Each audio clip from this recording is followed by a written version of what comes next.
Welcome to Catch Them Young.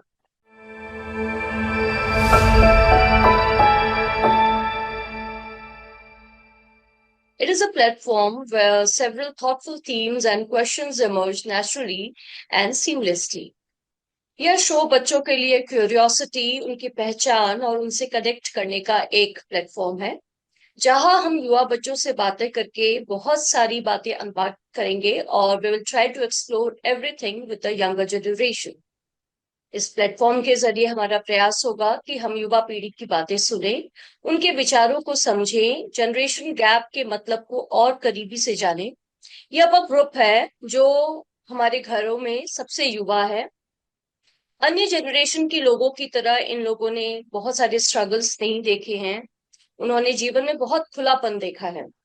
So let's stop one of them and unfold the ideas and thoughts of this younger generation that nurtures them and enables the strong pillar of our great nation one day. Presenting the first speaker of our talk show, Samriddhi Agrawal. Welcome, Thank Samriddhi. you, ma'am. Thank you, Nice ma'am. and meeting you here. So first, I will give a little introduction about Samriddhi. Samriddhi is a law student who is actively trying to explore the legal gaps. Fueled by the creativity, Samriddhi dives into the new expressions with heart and spark. She is a natural connector, quick to adapt, eager to learn, and always turning challenges into stepping stones. आइए अपने इस पहले और खास episode में समृद्धि से बातें करते हैं। वेलकम टू दो Samriddhi. Before I ask you something, please let me know that who are you beyond your grades or achievements and what makes you unique. Well, beyond my grades and achievements, I am just a 19-year-old law student who is very curious about the people and the surroundings. I am so curious about how people get hopeful, how people try to live their life, what makes people feel hurtful. And this is something that makes me unique as well. I am able to be kindful and empathetic to people around me without being illogical or irrational. I am not scared to question people's opinion or present my views. I am not scared to stand alone and represent myself. At the same time, I am someone who believes in being grounded to my traditional values, my ethics, my upbringings, but also believe in dreaming boldly and beautifully. Oh, that's so nice, Samriddhi. Samriddhi, there is one question which I constantly think about ki nowadays, how children are learning. Like, if I ask about you, then how do you learn best? Either through books, videos, games, or through conversations? Well, to be very honest, मेरे लिए conversations are always the best source to learn. Conversations are such so powerful tool to connect with people directly. You understand their perspective. You understand how people are in different circumstances. So you learn how the world actually works. So conversations help me not only absorb the information and mug it up. Instead, it helps me to connect to the information and retain it. But at the same time, books have always been my best friends. Since childhood, books have never left my side.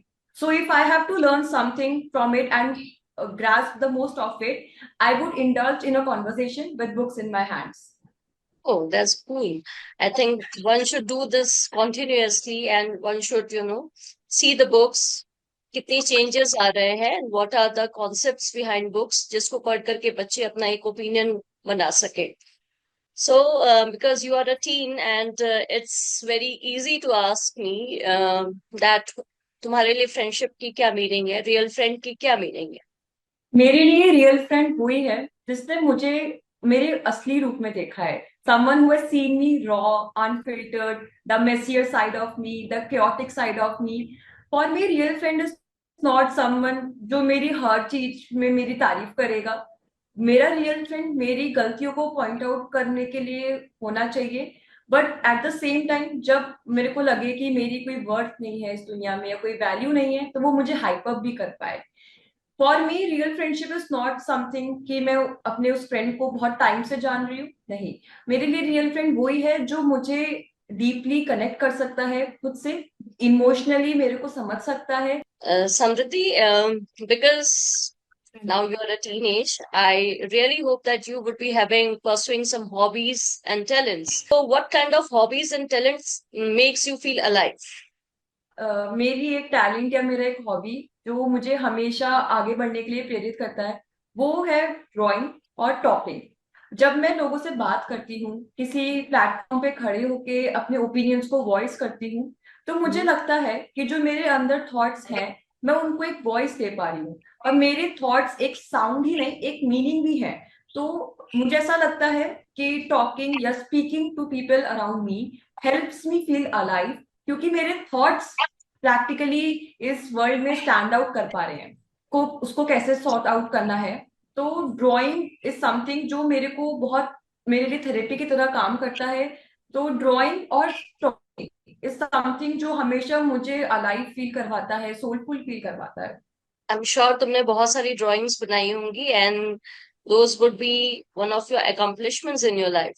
मुझे हर बच्चे के बारे में एक ये feeling है कि life is not all about metropolitan because we live in metropolitan. It's my aim to connect to the students from various parts of India. So one of you are from Uttarakhand, Tanakpur, as you told me earlier. तो yes आप ma'am. मुझे बताएंगे कि आपके शहर के बारे में एक ऐसी चीज जो आप सबसे ज्यादा पसंद करते हैं, and if required, what would be the one thing which you want to change in your city? तो जिस टाउन से मैं बिलोंग करती हूँ, टनकपुर, वो काफी बैकवर्ड टाउन है इन टर्म्स ऑफ डेवलपमेंट। वहाँ पे एजुकेशन फैसिलिटीज या हेल्थ केयर फैसिलिटीज इतनी नहीं है। बट उसके बावजूद जो पीसफुलनेस वहाँ पे है, जो सेरेनिटी वहाँ पे है, वो टनकपुर की, उसकी तारीफ करनी हमको जरूर चाहिए। हम वहाँ का जो सीनरी है, वहाँ पे जो शांति है, आपको वहाँ पे कोई ट्रैफिक नहीं दिखेगा या कार्स के हॉर्न्स या नॉइज, एयर पॉल्यूशन, ये सब कुछ नहीं दिखेगा। टनकपुर एक बहुत ही ज्यादा शांति और सुंदर शहर है। तो टनकपुर की ये बात मुझे बहुत पसंद है। और अभी मार्च के मंथ से जून के मंथ तक टनकपुर में बहुत अच्छा पिलग्रिमेज भी आता है पूर्णागिरि मैया का। तो टनकपुर की वो ब्यूटी को एड ऑन करता है। तो ये बात भी मुझे टनकपुर की बहुत ज्यादा पसंद है। लेकिन जैसे मैंने पहले बोला कि टनकपुर एक काफी बैकवर्ड टाउन है जहाँ पे अच्छी हेल्थ केयर फैसिलिटीज नहीं है। अगर कोई इमरजेंसी एक्सीडेंट भी होता है तो लोगों को 30-35 किलोमीटर ट्रैवल करना पड़ता है, ये मिनिमम है, बिल्कुल Which emergency is health the care के लिए। nearest town to your place जहाँ पे आपको जाकर के ट्रेवल करना होता है? खटीमा टाउन है एक, तो मैंने भी अपनी स्कूलिंग खटीमा से ही की है, तो 30 किलोमीटर टनकपुर से है। तो ये Okay. टनकपुर के लोगों के लिए इतना कंफर्टेबल नहीं है, और ऐसे बहुत लोग हैं जो इतना ट्रैवल करना रोज अफोर्ड नहीं कर सकते। तो टनकपुर में एक यही चेंज मैं चाहूंगी कि वहाँ पे अच्छी एजुकेशन फैसिलिटीज और अच्छी हेल्थ केयर फैसिलिटीज आ पाए लोगों के लिए। So as you told right now कि वहाँ का जो हॉस्पिटल सेक्टर है that's not so strong. So आप मतलब कुछ आइडिया दे पाएंगे because when this show will air तो लोगों को पता चलना चाहिए कि because it's coming from a younger generation, people should know about it, there is no filter in it. आप बता सकते हैं कि वहां पे कैसे हॉस्पिटल्स है and what people want, because कहीं ना कहीं जो हम विस्थापन की बात बोलते हैं कि पहाड़ों से लोग जा रहे हैं, it is one of the factors जो हेल्थ केयर सिस्टम है, क्योंकि हेल्थ केयर एक्चुअली वहां पे अवेलेबल नहीं है। अच्छा, so that's why people are running and apart from that job opportunities are also there जो नहीं है प्रोबेबली उतनी, तो लोग शहरों की ओर भागते हैं। So can you please name few of them जो बस वहाँ की बेसिक फैसिलिटीज हैं, लाइक मल्टी स्पेशलिटी हॉस्पिटल्स है नहीं है, क्या आप उसके बारे में थोड़ा सा खुल के बता पाएंगे? बिल्कुल। टनकपुर में अगर हम देखते हैं तो हमारे पास एक गवर्नमेंट हॉस्पिटल भी है, प्राइवेट हॉस्पिटल्स भी हैं, प्राइवेट क्लिनिक्स भी हैं। हमारे पास टनकपुर में अच्छे डेंटिस्ट भी हैं, अच्छे आई टेक्नीशियंस भी हैं, अच्छे फिजिशियंस भी हैं। बट हम्म। वो रोज टनकपुर में नहीं बैठते हैं, मतलब वो अपने क्लिनिक्स पे रोज पेशेंट्स को अटेंड नहीं करेंगे। वो 2-3 दिन खटीमा जाना पसंद करेंगे, 2-3 दिन पीलीभीत जाना पसंद करेंगे, क्योंकि टनकपुर के लोगों को भी टनकपुर के डॉक्टर्स पे वो ट्रस्ट नहीं है। क्योंकि जैसे टनकपुर में एक डेंटिस्ट है, वो मेरे घर के बहुत पास में रहते हैं। तो वो अपना क्लिनिक इतना अच्छा एस्टेब्लिश नहीं कर पाए हैं, अभी उसका इंफ्रास्ट्रक्चर इतना अच्छा नहीं बना पाए हैं। वो हम्म। हॉस्पिटल में भी पेशेंट्स को ट्रीट करते हैं, बट जो हॉस्पिटल का भी इंफ्रास्ट्रक्चर है वो इतना हाइजीनिक नहीं है। तो पेशेंट्स वहां पे जाने से थोड़ा रेसिस्ट करते हैं, क्योंकि जब हम हेल्थ केयर की बात करते हैं तो हाइजीन सबसे पहले आता है वहां पे। वैसे ही अगर हम वहाँ के गवर्नमेंट हॉस्पिटल को देखेंगे तो उसका हम्म। जो इंफ्रास्ट्रक्चर बिल्ड है वो इतना हाइजीनिकली बिल्ट नहीं है कि पेशेंट्स वहां पे जाके कंफर्टेबल फील करें।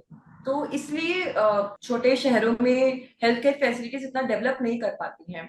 और एक चीज और है, जो टर्नपुर का यूथ है जो अभी मेरी जनरेशन से थोड़ा बड़े हैं, जो उन्होंने अभी डॉक्टर हेल्थ केयर के अलग अलग फील्ड्स में स्पेशलिटी ली है, वो भी टनकपुर में प्रैक्टिस नहीं करना चाहते हैं, वो भी टनकपुर के बाहर प्रैक्टिस करना चाहते हैं, क्योंकि टनकपुर में इतना स्कोप ही नहीं है। तो गवर्नमेंट को इस पे काम करना चाहिए कि वो जो गवर्नमेंट बिल्डिंग्स हैं, गवर्नमेंट हॉस्पिटल्स हैं, उनका इंफ्रास्ट्रक्चर थोड़ा हाइजीनिक बना पाए, लोगों के लिए अप्रोचेबल बना पाए, ताकि टनकपुर की हेल्थ केयर फैसिलिटीज इंप्रूव हो पाए। Basically, you want to say कि people are running more towards earning money and not so much sympathetic about people's health. Is it a fact? Yes, ma'am, I truly agree to that. Yeah, so it was a very hard question to answer. Actually, you have to have a heart about it, and I really appreciate कि तुमने इस बारे में बात की. And I guess कि हमारी authorities तक तुम्हारी ये बातें पहुंचे. चलो, to make it a lighter one, Samriti, which festival or tradition do you enjoy most? सो टनकपुर उत्तराखंड के कुमाऊनी एरिया में आता है। तो कुमाऊनी एक फेस्टिवल है उत्तरायणी, जो मुझे काफी पसंद है। पूरे आसमान में ऐसे कलरफुल काइट्स होती हैं, सब लोग अपनी छतों पे होते हैं, एक दूसरे से बात कर रहे होते हैं, एंजॉय करते हैं। तो उत्तरायणी की जो टनकपुर में वो सेलिब्रेशन होता है वो काफी अच्छा होता है। इवन टनकपुर में उत्तरायणी चौथ, उसका एक मेला लगता है 2 दिन का। तो वहां पे लोग जाते हैं, डांस करते हैं, अलग अलग डिग्निटरीज आते हैं, तो वो बच्चों को फैसिलिटेट करते हैं। वहां पे इवन स्विंग्स भी होते हैं, एंटरटेनमेंट के अलग अलग चीजें होती हैं। तो उत्तरायणी चौथ टनकपुर का एक डेफिनेटली बहुत अच्छा हाईलाइट है, और वो एज अ फेस्टिवल मुझे भी बहुत पसंद है। बहुत अच्छा। एक्चुअली ये क्वेश्चन इसलिए है क्योंकि इन कमिंग डेज या इन प्रेजेंट डेज जो सिनेरियो चेंज हो रहा है उसमें हमारे local festivals as you told Uttarayani Mela, Uttarayani Kautik, तो हमारे ट्रेडिशनल जो फेस्टिवल्स हैं वो कहीं ना कहीं पीछे होते जा रहे हैं, लोग उनको इतना सेलिब्रेट नहीं कर पा रहे हैं बिकॉज अवेयरनेस नहीं है and people are not pushing themselves कि हम अपने लोकल एरिया के बारे में, अपने लोकल फेस्टिवल को फैसिलिटेट कर पाए. So that's a good idea to let the people know कि आपके शहर का एक फेस्टिवल है जो बहुत खास है.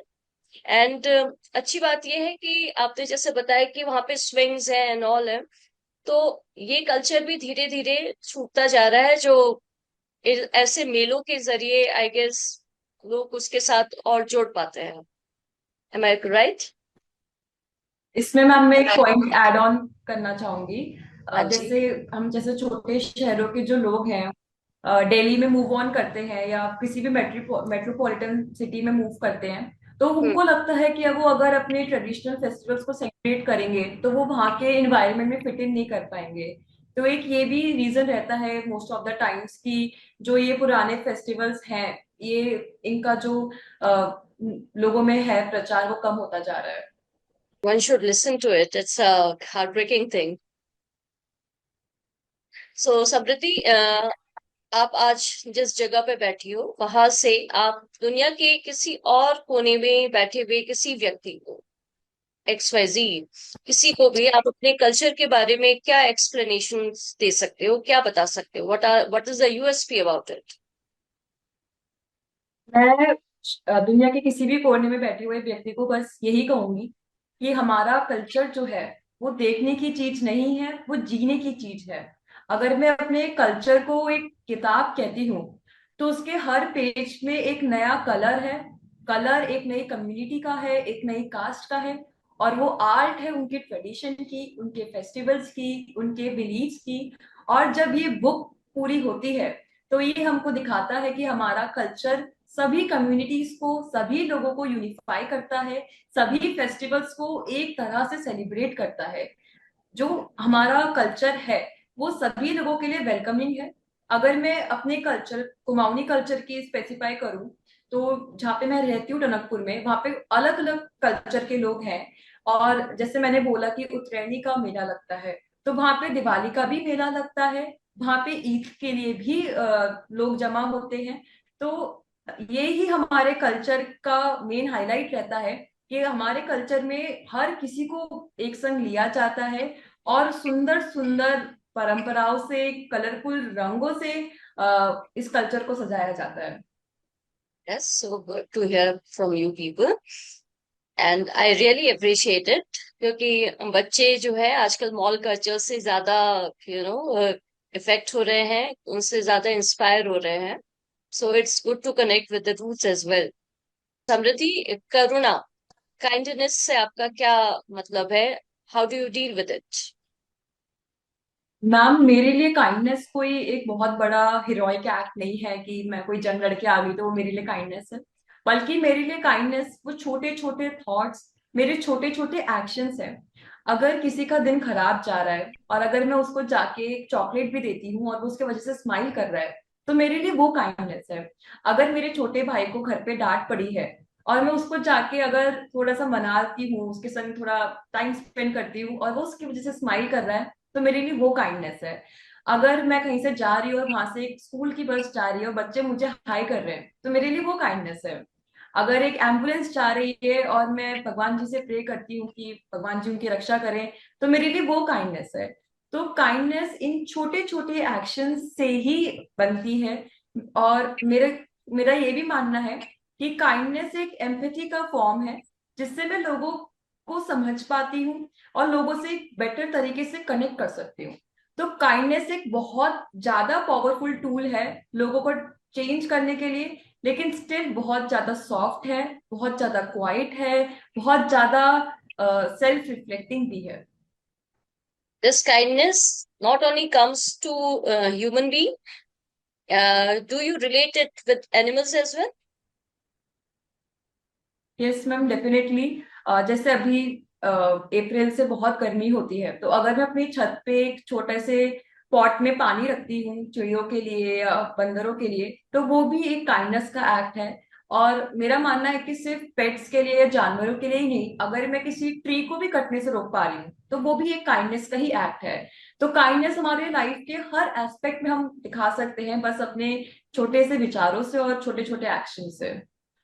Correct, because what I feel is living creatures, either those are human being और जानवर, पशु पक्षी या पेड़ पौधे, इन सब में जान है। उन सबको काइंडनेस की जरूरत है। और as a younger generation the question comes from the thought कि अगर हमारी यंगर जनरेशन में काइंडनेस वाली चीज होगी, तो वो चीजों को, कई सारी चीजों को, जैसे जो इन्वायरमेंट इम्बैलेंस है, उसको रोकने की भी उनकी कोशिश जारी रहेगी इस थॉट के जरिए। Yes ma'am. समृद्धि, ऐसी क्या चीजें हैं जो आपको खुश कर देती हैं और कभी कभार दुखी भी कर देती है? अ, इसका तो मैम जवाब काफी ट्रिकी रहेगा लेकिन यस। मेरा यही मानना है कि जो मेरी मेमोरीज हैं, जो मेरे लोगों के साथ अटैचमेंट है, वो मुझे बहुत खुश भी करता है और कभी कभी दुखी भी करता है। जैसे अभी मैं कॉलेज में आ गई हूँ, तो मैं अपनी स्कूल टाइम की जो मेरी मेमोरीज हैं, तो वो मुझे अक्सर बहुत ज्यादा खुशी देती है। I feel so happy to remember those memories. But at times मुझे बहुत कभी कभी बुरा भी लगता है कि मेरा स्कूल लाइफ खत्म हो गया है, मेरा एक लाइफ का एक गोल्डन पीरियड खत्म हो गया है और मैं कॉलेज में आ गई हूँ। या फिर लोगों से अटैचमेंट, जैसे मेरे दादू से मुझे काफी अटैचमेंट था, बट अब वो नहीं रहे। तो बट उस अटैचमेंट को सोच के मुझे खुशी भी होती है, बट कभी कभी बुरा भी लगता है। तो आई थिंक मेमोरीज और अटैचमेंट ही हैं जो। आपको इंथ्रिल भी करती है और sometimes it makes you sad. Yes ma'am. Samriddhi, as तुम एक हिल स्टेशन से दिल्ली पे आई हो, दिल्ली एनसीआर पे आई हो, सो क्वेश्चन एक हमेशा मुझे इस बात को, क्योंकि कहीं ना कहीं शहर जिंदगी का एक जो टाइम था, वहां पे मैं भी एक छोटे शहर से ही बाहर आई हूँ, और हर जगह का एजुकेशन सिस्टम काफी डिफरेंट है। छोटे शहर का डिफरेंट है. If you come to the different city, थोड़ी बड़ी सिटी में आते हैं, वहां एजुकेशन को करने का तरीका अलग है, एंड मेट्रोज में तो एकदम ही सी चेंज है. तो क्या आप मुझे कुछ बता पाएंगे कि एजुकेशन सिस्टम में क्या एक ऐसी चीज है जिसे आप बदलना चाहेंगे? अब मैम, अगर मैं एजुकेशन सिस्टम की बात करूं, चाहे वो एक छोटे से टाउन का हो या किसी सिटी का हो या किसी मेट्रोपॉलिटन सिटी का हो, एक चीज जो कॉमन हमें हर एजुकेशन सिस्टम में दिखेगी कि स्टूडेंट्स को 7-8 सब्जेक्ट्स दे दिए जाते हैं, वो उसका सिलेबस मगअप करते हैं, पेपरों में लिखते हैं, एंड उसके 2-3 दिन बाद या कुछ टाइम बाद उसको रिटेन भी नहीं कर पाते हैं। क्योंकि और ऐसे सिलेबस से स्टूडेंट्स का जो क्रिएटिविटी होता है या फिर जो स्टूडेंट्स खुद को पुश करते हैं अपनी बाउंड्रीज से कि वो कुछ नया इनोवेटिव सोच पाए, तो ये इतना हेवी सिलेबस स्टूडेंट्स की उस क्रिएटिविटी को भी कुल किल करता है। तो मेरा एजुकेशन सिस्टम में एक यही हमेशा डिमांड रहता है कि एजुकेशन सिस्टम में हमें रियल लाइफ सब्जेक्ट्स जिसमें स्टूडेंट्स सीखें कि वो रियल लाइफ प्रॉब्लम्स को कैसे सॉल्व कर सकते हैं, वो जो सॉल्यूशंस हैं उनकी रियल लाइफ, जैसे अगर उनको अपने फाइनेंसेस मैनेज करने हैं एक टाइम पे अपनी लाइफ में आके, तो वो अगर स्कूल से ही उनको वो लर्निंग दी जाती है तो स्टूडेंट्स उसको प्रैक्टिकली ज्यादा अच्छे से अप्लाई कर पाते हैं। और मोर ओवर जब हम एजुकेशन सिस्टम में देखते हैं तो स्टूडेंट्स को यूजुअली हिस्ट्री की बातें पढ़ाई जाती हैं या फिर कुछ ऐसे सब्जेक्ट्स पढ़ाई जाते हैं जो स्टूडेंट्स फ्यूचर में आके उसको प्रेफर भी नहीं करना चाहते हैं। तो इसके लिए कभी क्लेम्स रहते हैं कि स्टूडेंट्स की एक फाउंडेशन बनाते हैं, बट फिर हम ये भी देखते हैं कि स्टूडेंट्स जो वोकेशनल स्किल्स हैं जैसे कि इंस्ट्रूमेंट्स प्ले करना या फिर डांसिंग सिंगिंग, ये सब तो एजुकेशन सिस्टम में है ही नहीं एनग्रेव। तो ये भी मेरा एक रहता है कि एजुकेशन सिस्टम में ये सब चीजों को भी प्रपोज किया जाए। So you prefer more into practical knowledge rather than theoretical ones? Yes ma'am. Because now you are in a college and you have seen many, subjects, many places at a time. So what is your dream classroom should be like? For me, dream classroom would not be something bounded by four walls, a blackboard, a chalk, a teacher giving us a monologuous lecture, and we students just listening and making notes out of it. For me, a dream classroom would definitely be something जहाँ पे we as students अपने opinions को बोल पा रहे हैं, दूसरों के ओपिनियंस को क्वेश्चन कर पा रहे हैं। मेरा एक हमेशा रहता है कि हम एज इंडिविजुअल्स को हमको लिबर्टी मिले कि हम अपने ओपिनियंस और पर्सपेक्टिव्स को लोगों के सामने रख पाए, जो स्टेटस क्यो है उसको क्वेश्चन कर पाए। तो मेरे लिए ड्रीम क्लासरूम भी डेफिनेटली वही रहेगी कि जहाँ पे हम ओपिनियंस को बोल पाए। मोर ओवर एक क्लासरूम जहाँ पे सभी स्टूडेंट्स भी टीचर को एक्सप्रेस कर पाए कि उनको अगर कोई कॉन्सेप्ट पढ़ाया जा रहा है तो सिर्फ टीचर ही उस कॉन्सेप्ट पे एक मोनोलोगस लेक्चर देने की जगह स्टूडेंट्स में उस कॉन्सेप्ट को डिवाइड कर सकती है और बच्चों को मोटिवेट कर सकती है कि वो थोड़ी सी प्री रीडिंग करके आए उस कॉन्सेप्ट की। तो उस कॉन्सेप्ट का भी एक बेटर अंडरस्टैंडिंग डेवलप होता है। और जो एक क्लास में हम कभी कभी बोर हो जाते हैं या ये सब रहता है, तो ये भी एक ड्रीम क्लासरूम में मेरी कम हो जाएगा।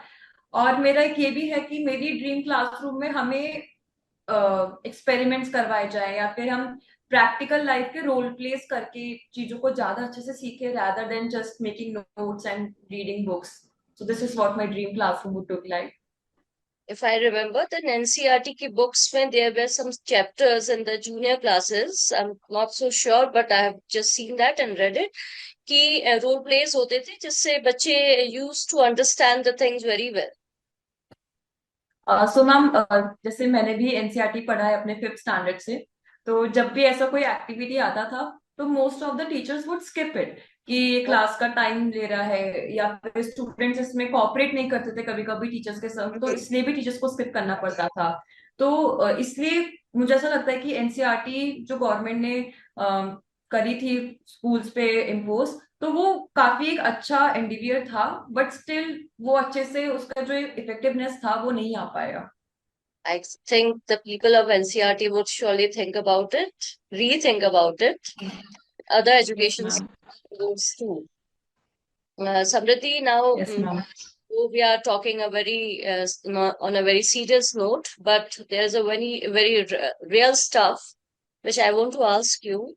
How do you stay confident and at that time when others judge you?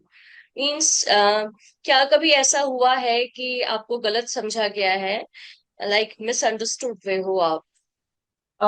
So, ma'am, during my life course in my school or in my college, hmm. so I have been misunderstood numerous times. लोग मुझे often rude समझ लेते हैं या सोचते हैं कि I am so full of myself. But hmm. usually ऐसा होता है कि अगर मैं किसी प्लेटफॉर्म में या किसी मीटिंग में भी बैठी हूँ और मैं अगर अपने ओपिनियंस को रख रही हूँ, तो लोगों को लगता है कि I am just trying to be egoistic और मैं दूसरों के ओपिनियंस को नहीं सुन रही हूँ। बट ऐसा नहीं होता है कभी कभी।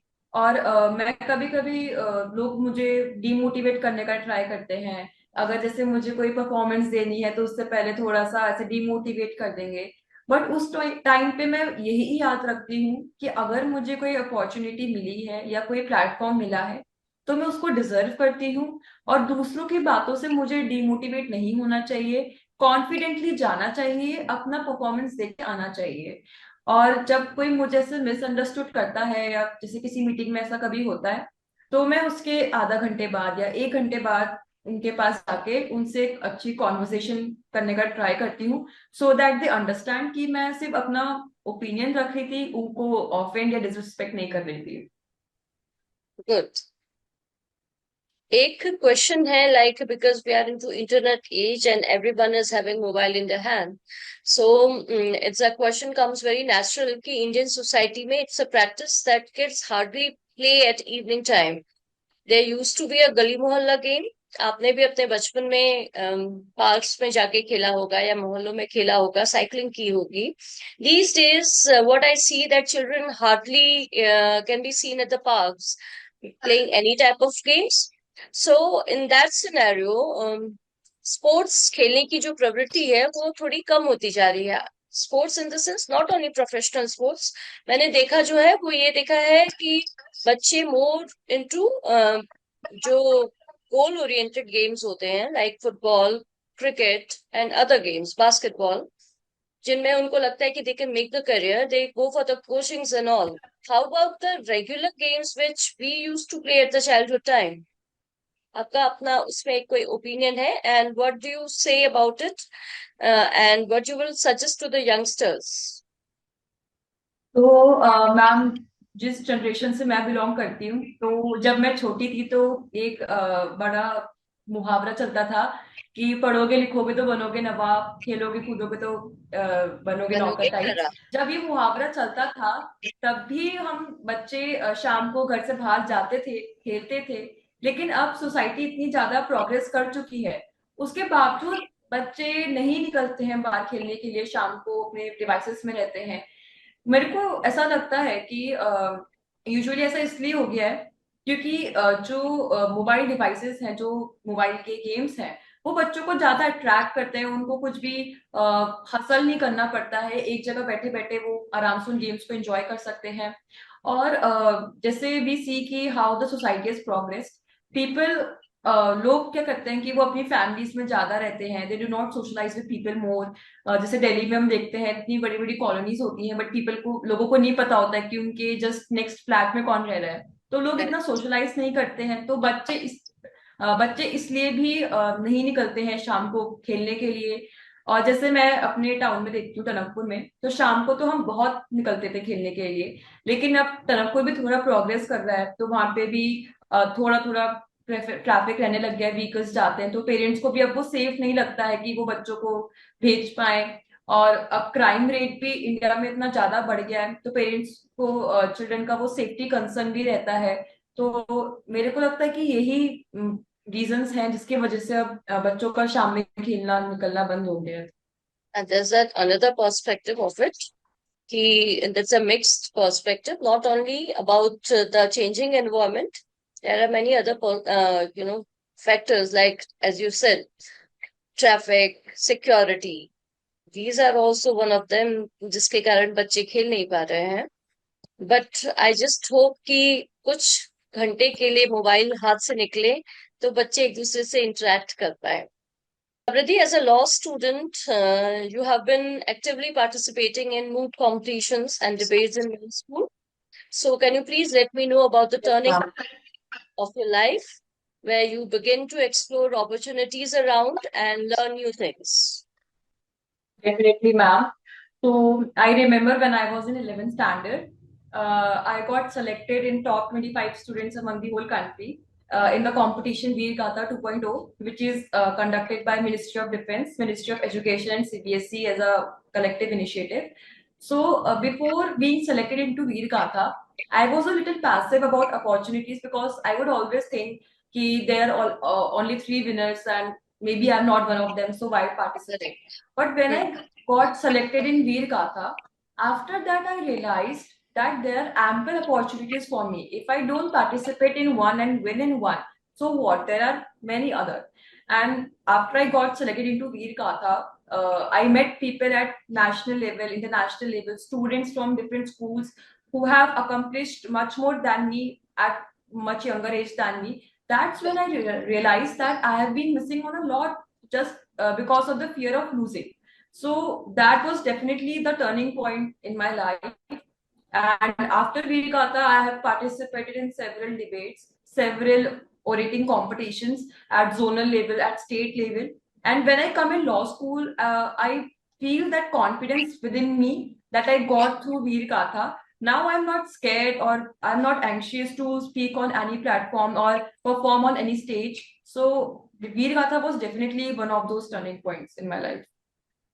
So, how it facilitated you to go further? Like, अगर और भी कोई कंपटीशन होते हैं स्कूल लेवल का competition he it's not about national competition जहाँ पे आप एज अ विनर बन के निकलते हैं there could be many things या मेनी कॉम्पिटिशन्स जहाँ पे बच्चे पार्टिसिपेट करते हैं और उनको उससे उससे किस तरीके से मोटिवेट होना चाहिए आगे बढ़ने के लिए. मैम मुझे लगता है कि either you win either you learn, ये बहुत कॉमनली सेट प्रोवर्ब है. एंड वीर गाथा के बाद से मैं इस प्रोवर्ब में बहुत ज्यादा मानने लग गई हूँ. जैसे नेशनल लेवल कंपटीशन में जब जीत के आ सकती हूँ तो why not a school level. तो एक कॉन्फिडेंस उसमें से आता है. बट ऐसा भी हुआ था कि मैं एक कंपटीशन में नहीं जीत पाई थी.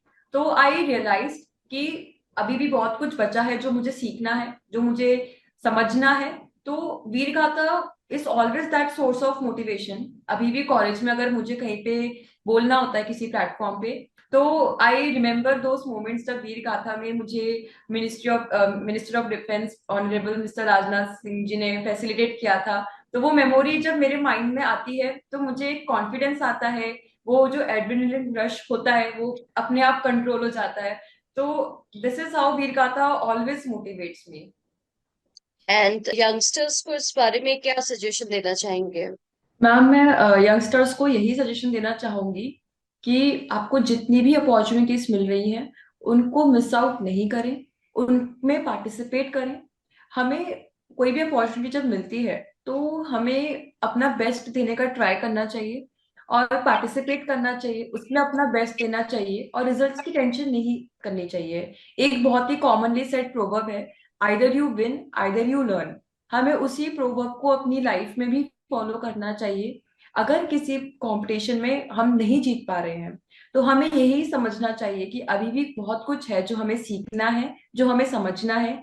और ऐसी बहुत सी स्किल्स हैं जो अभी भी हमें प्रैक्टिस करनी है.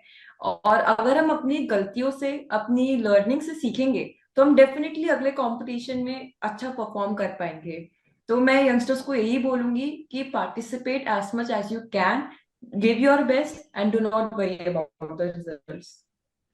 It's very inspirational Samriddhi and तुम जिस तरह की फैमिली में पली बड़ी हो, क्या तुम थोड़ा अपनी फैमिली बैकग्राउंड के बारे में बता पाओगे कि वहां पे किस तरीके का माहौल है और फैमिली में ऐसी क्या ट्रेडिशंस हैं जो तुम्हें बहुत अच्छे लगते हैं और कुछ ऐसी ट्रेडिशंस जो तुम चेंज करना चाहोगी? क्योंकि आई जस्ट गेस कि परफेक्ट तो कुछ भी नहीं होता है because as times move on बहुत सारी चीजें चेंज होती हैं. So at your time at present time कुछ ऐसा चीज जो तुम्हें खटकता है क्योंकि अब हम मल्टीकल्चरल सोसाइटी की ओर बढ़ रहे हैं और एडेप्टेबिलिटी हमारे के अंदर ज्यादा आ रही है. So what is your opinion about it?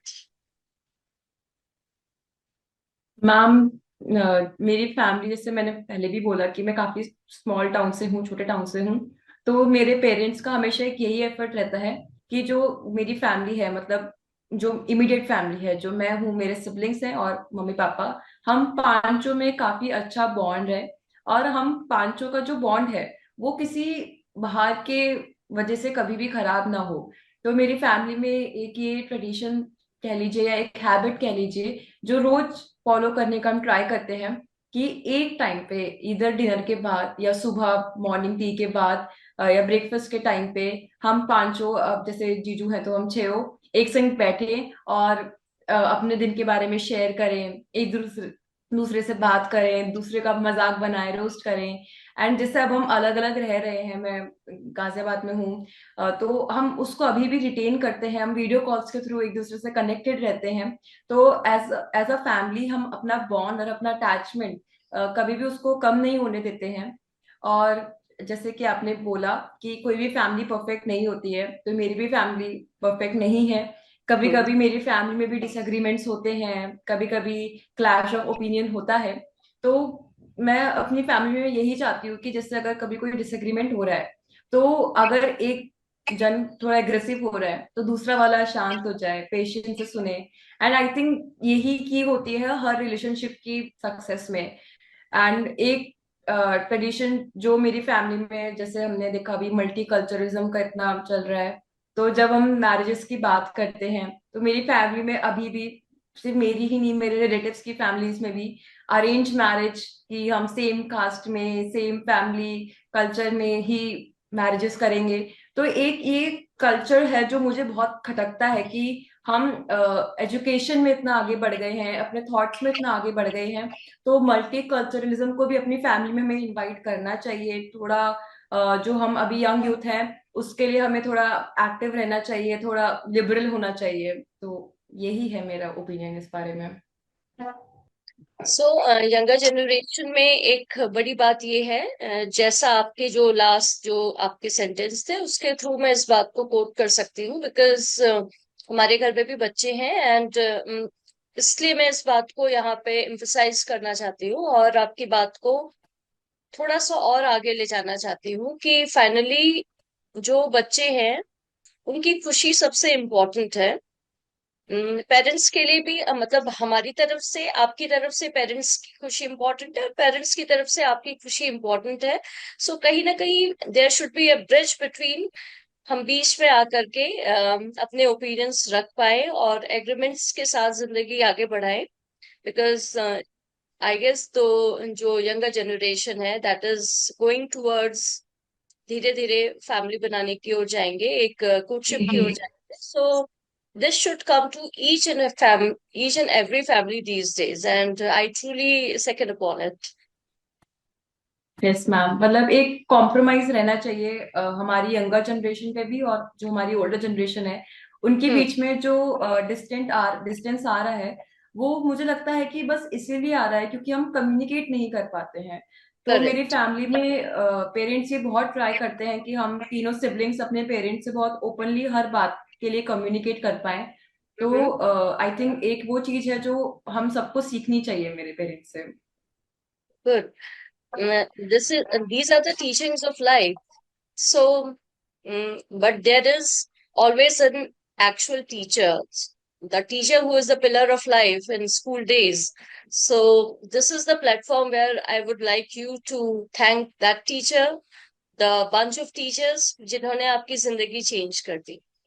And one should, as a student of life, I always see and prefer it, one should always thank and meet their own teachers जिन्होंने आपको यहाँ तक पहुंचाया है. Ma'am, for me change is a gradual process, एक sudden process नहीं होती है। एंड इस ग्रेजुअल प्रोसेस में बहुत सारे स्टेपिंग स्टोन्स आते हैं। तो मैं किसी एक टीचर को या किसी एक बंच ऑफ टीचर्स का नाम लेके अपने बाकी टीचर्स को डिसरिस्पेक्ट नहीं करूंगी।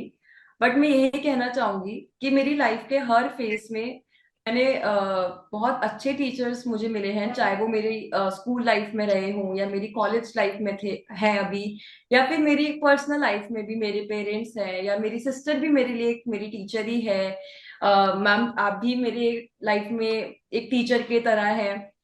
मैं उन सबको ही थैंक यू बोलूंगी और उन सबको ही ये क्वेश्चन डेडिकेट करूंगी कि आप सब ने अपनी टीचिंग से मेरी लाइफ में जो चेंजेस आए हैं, मेरी मेंटेलिटी में जो चेंजेस आए हैं, या मैं प्रोफेशनली जैसी बन पाई हूँ अब, तो उस सब में मैंने लाइफ में जितने भी हर स्टेप पे जिन टीचर्स को मिली हूँ, उन सब ने ही मेरी लाइफ को एक अच्छे वे में इम्पैक्ट दिया है। तो उन सभी टीचर्स को मैं थैंक यू बोलूंगी। So personally, if I take it, Samriddhi, I am not at all a teacher. I could quote myself as a motivator, and I truly take it as a privilege. Thank you so much about it. Ma'am Um, but I have learned a lot from you, so I preferably say that you would be my teacher. Thanks, Samriddhi. Thank you so much. Now, if I say that we should come to the creativity part of life, so what do you think about the creativity and should it be graded? And give me both the reasons why and why not. For me, creativity is not action or a output of something. For me, creativity is a process of thinking, a process of coming out of your comfortable zone and pushing your boundaries, a process of seeing the world in a manner in which others did not see it.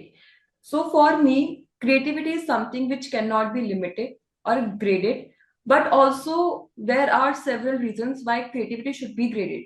If I talk about why creativity should not be graded, if we go on grading creativity, it's like limiting the liberty or the freedom of process of thoughts, the process of thinking that students see. If we grade creativity, students will limit their thinking process. It would also be restricting the freedom of individuals when we talk about creativity. But when I say that creativity should be graded, it is in the sense that other students are motivated. अगर हम creativity को grade करते हैं, तो Hmm. अगर एक student के अपनी क्रिएटिविटी के लिए ज्यादा मार्क्स आ रहे हैं, तो दूसरे वाले स्टूडेंट्स को भी मोटिवेशन मिलेगी कि वो भी अपनी थिंकिंग प्रोसेस को पुश करें, एक अलग परसेप्शन को डेवलप करें।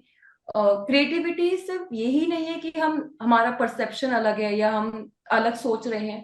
क्रिएटिविटी ये भी है कि हम जो हमारी लाइफ में रियल लाइफ प्रॉब्लम्स है, हम उनको कैसे डील कर रहे हैं, या हम कोई भी प्रॉब्लम है तो उसमें हम सॉल्यूशंस को कैसे अप्लाई कर रहे हैं। क्रिएटिविटी उसमें भी रोल प्ले करती है। तो जब हम क्रिएटिविटी को ग्रेड करेंगे तो अदर स्टूडेंट्स जो है वो भी खुद को पुश करेंगे कि हम भी अपनी प्रॉब्लम्स को एक अच्छे तरीके से डील कर पाए। तो मेरा क्रिएटिविटी पे यही टेक रहता है हमेशा। Though I have not put into my question here, but it's an impromptu question if I say, what is your take on moral science in the school system, education system, and how long it should go with the classes? Like primary classes tak to hota hai, and then it's a forgotten thing. So what you have to say about it? Ma'am जैसे moral science की जो classes होती हैं primary level तक होती हैं, उसके बाद आई थिंक कि जो एजुकेशन सिस्टम में है अभी जो उसके मेकर्स हैं, तो वो आई थिंक उनका एक यही थिंकिंग रहता है कि प्राइमरी लेवल के बाद स्टूडेंट्स का भी खुद का एक मेच्योरिटी लेवल डेवलप होता है, खुद का एक परसेप्शन डेवलप होता है। तो Hmm. उसके लिए वो शायद उसके बाद मोरल साइंस का क्लासेस को बंद कर देते हैं। लेकिन जो प्राइमरी लेवल तक भी मोरल साइंस का क्लासेस होता है, वो मुझे काफी ज्यादा अप्रोप्रिएट लगता है, क्योंकि जैसे मुझे भी याद है जब मेरी मोरल साइंस की क्लासेस हुआ करती थी, तो हम जो भी उसमें पढ़ते थे, तो एज अ किड हमको एक क्यूरियोसिटी रहती है कि उसमें फिर क्या हुआ, फिर कैसे हुआ, तो हम उन मोरल एथिक्स के नए एस्पेक्ट्स को समझ पाते हैं। फिर घर पे आके अपने पेरेंट्स को बोलते हैं, अपने फ्रेंड्स को बोलते हैं, तो एक मोरल एथिक्स का प्रचार होता है, सब लोग समझ पाते हैं कि हम मोरल वैल्यूज को अपने अंदर इंकलकेट कर रहे हैं। एंड जब प्राइमरी के बाद हम एज अ इंडिविजुअल ग्रो करते हैं, तो हम जब रिफ्लेक्ट करते हैं कि हम अपने एक्शंस क्या कर रहे हैं और हम अपने मोरल एथिक्स को उस पर अप्लाई करते हैं, तो मोरल साइंस का क्लासेस उसमें काफी ज्यादा यूजफुल रहता है। तो before I go to another question, मुझे जल्दी से कोई एक स्टोरी बताओ, उसका नेम बताओ, उसका शीर्षक बताओ, which comes to your mind as a moral story. One moral story would definitely be, I would say, जो क्रो वाला हम पढ़ते ही है कि वो Fantastic. क्रो ने, हाँ, तो जो Correct. It's क्रो a ने पेबल्स डाल के उसमें डाला, तो इस एक बहुत इम्पोर्टेंट मैसेज देता है कि हमें कभी भी लाइफ में गिव अप नहीं करना चाहिए। एंड फिर correct. अब जैसे अब I am a It's tin a, and I am exploring different aspects of my life, तो हर जगह मैं यही रियलाइज करती हूँ कि I should not give up, I should keep trying. that's good, and that's good to hear that the story which you have read in your childhood days, you are, into that line till yet. That's good. So, who inspires you most in the field of your passion? So currently my field of passion is law. I'm a law student. And when I look at my role models who inspire me throughout my field of passion, the first figure that I remember is Dr. B.R. Ambedkar, जिन्होंने अपने time पे इतना social जो boundaries थी उनको fight करके एक legal structure develop किया, कॉन्स्टिट्यूशन ऑफ इंडिया को लिखा। तो doctor B are Ambedkar ji को मैं देखती हूँ कि वो मेरे रोल मॉडल हैं। और अगर मैं अपने रोल मॉडल की बात करूँ अपने फील्ड में, तो मैं देखती हूँ कि सिर्फ मेरे डॉक्टर बी आर अम्बेडकर ही नहीं, मैं उन लोगों को भी देखती हूँ जिन लोगों ने सफर किया है, क्योंकि जुडिशरी इतना अच्छा डेवलप नहीं कर पाया था। जैसे Vishakha versus state of Gujarat वाले केस में भी हम देख स्टेट ऑफ राजस्थान वाले केस में हम देखते हैं कि तब जुडिशरी सिस्टम इतना अच्छा डेवलप नहीं हो पाया था, उसकी वजह से लोगों को सफर करना पड़ा। तो ये भी एक मोटिवेशन रहती है कि मैं अपने फील्ड ऑफ पैशन को फॉलो करूं, उसमें अच्छा परफॉर्म कर पाऊं और अच्छे वेंचर्स ला पाऊं। So, how do you deal with a tough day? Because if there is, sometimes it happens like work pressure है. Sometimes it's very easy going day. So, how do you deal with that tough day? So whenever I face a tough day, the first thing I would do is take a step back and think about it. बहुत time ऐसा होता है कि कुछ circumstance आ गया, कुछ situation हो गई एंड एकदम से पैनिक कर जाती हूँ मैं कभी कभी। तो उसमें मैं फिर यही याद रखती हूँ कि इट्स जस्ट अ डे और ये भी निकल जाएगा। पहले भी बहुत से ऐसे टफ डेज आ रखे हैं, उनको भी डील किया है, तो इसको भी अब स्मार्टली डील करना है, पेशेंटली डील करना है, पैनिक नहीं होना है और डिसीजंस लेने हैं, लेकिन ऐसे नहीं लेने हैं कि जो सिर्फ शॉर्ट टर्म बेनिफिट पे हो। मुझे अपने आप को इतना काम करना चाहिए उस टफ डे पे कि मैं डिसीजन ले पाऊं, उस टफ डे से डील कर सकूं और एक लॉन्ग टर्म बेनिफिट सोच पाऊं। एंड कभी कभी होता है कि कोई सिचुएशन आ जाती है जो थोड़ा लंबा लॉन्ग टर्म हार्मफुल हो जाती है हमारे लिए, तो हमें गिव अप नहीं करना चाहिए, अपना काम नहीं खोना चाहिए। याद रखना चाहिए कि हमारे जो लॉन्ग टर्म गोल्स हैं हमें उनको अचीव करना है, हमारे शॉर्ट टर्म गोल्स तो एक स्टेपिंग स्टोन है, तो कोई स्टोन हार्ड होता है, कोई स्टोन टफ होता है। That's thoughtful. And before we end up in a few minutes, do let me know, छोटे शहर से जब बड़े मेट्रोपॉलिटन में आए हो, so how do you see the change? And what keeps you motivating every day? So initially when I shifted from my hometown to here, so it was a very drastic change. Living here alone without your parents, without your support system was not a easy job for me. Yeah. But the changes that I have noticed is कि जैसे when I was in hometown तो कम crowd होता है and जो लोग होते हैं वो सिमिलर बैकग्राउंड से ही होते हैं, मतलब 90% तो सिमिलर बैकग्राउंड रहता है, तो उनके संग डील करना, उनके संग कॉन्वर्सेशन करना थोड़ा आसान रहता है। बट अब जैसे मैं मेट्रोपॉलिटन सिटी में शिफ्ट हुई, तो यहाँ पे लोग बहुत डाइवर्स बैकग्राउंड से थे, तो उनके संग डील करना, उनके संग कॉन्वर्स करना या फिर उनके संग रहना थोड़ा डिफिकल्ट था, उनको समझना डिफिकल्ट था। मेरा कल्चर बहुत अलग है, यहाँ के लोगों का कल्चर काफी ज्यादा अलग है। तो ये चेंज रहता है हमेशा। एंड जैसे टनकपुर में है कि यहाँ पे सभी लोग काफी ग्राउंडेड रहते हैं टनकपुर में। तो दिल्ली में आके जब मैं देखती हूँ तो लोग थोड़ा फॉरेन कल्चर की तरफ, वेस्टर्न कल्चर की तरफ डिविएट रहते हैं थोड़ा। तो एक ये चेंज काफी ज्यादा मुझे लगता है difficult to adapt to it. एक क्वेश्चन मेरे पास हमेशा ही रहता है कि what is the best advice you ever get, खासकर अपनी उम्र के लोगों से, अपने फ्रेंड से, अपने आसपास के सराउंडिंग से। एक एडवाइस जो मेरी फ्रेंड मुझे हमेशा ही देती है, जो मेरे होम टाउन में भी थी, मेरी बचपन की फ्रेंड है वो हमेशा एक एडवाइस मुझे देती है कि अपनी रूट्स को मत भूलो, कि कहाँ से आती हो, क्या बिलीव्स है, क्या अपब्रिंगिंग है तुम्हारी। बट जो चेंजेस हो रहे हैं सोसाइटी में उसको ब्यूटीफुली अडाप्ट करो, उनको एम्ब्रेस करो। और ये मत भूलो कि जो भी हमारे पास अभी सॉफ्टवेयर टूल्स है वो जितने हमारे लिए यूजफुल है उतने ही हार्मफुल हैं। तो अपनी रैशनैलिटी और मोरालिटी को नहीं भूलना है कभी भी, उन टूल्स को भी बहुत वाइजली यूज करना है और लाइफ में अप्लाई करना है। और last question of the day, what is the best advice you want to give to your friends and how do you motivate them? One advice that I would give to my friends is कि never ever give up in your life. It whatever, no matter what the circumstances, no matter how hard the situation is, no matter how difficult the day is, it would pass, the time would pass, and you would do amazing.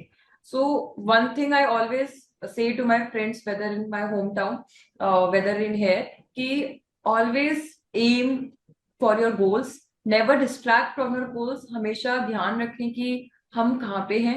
And also जो हमारे आसपास के लोग हैं उनके लिए empathetic रहें, उनके लिए काइंडफुल रहें, कंपैशन रखिए उनके लिए।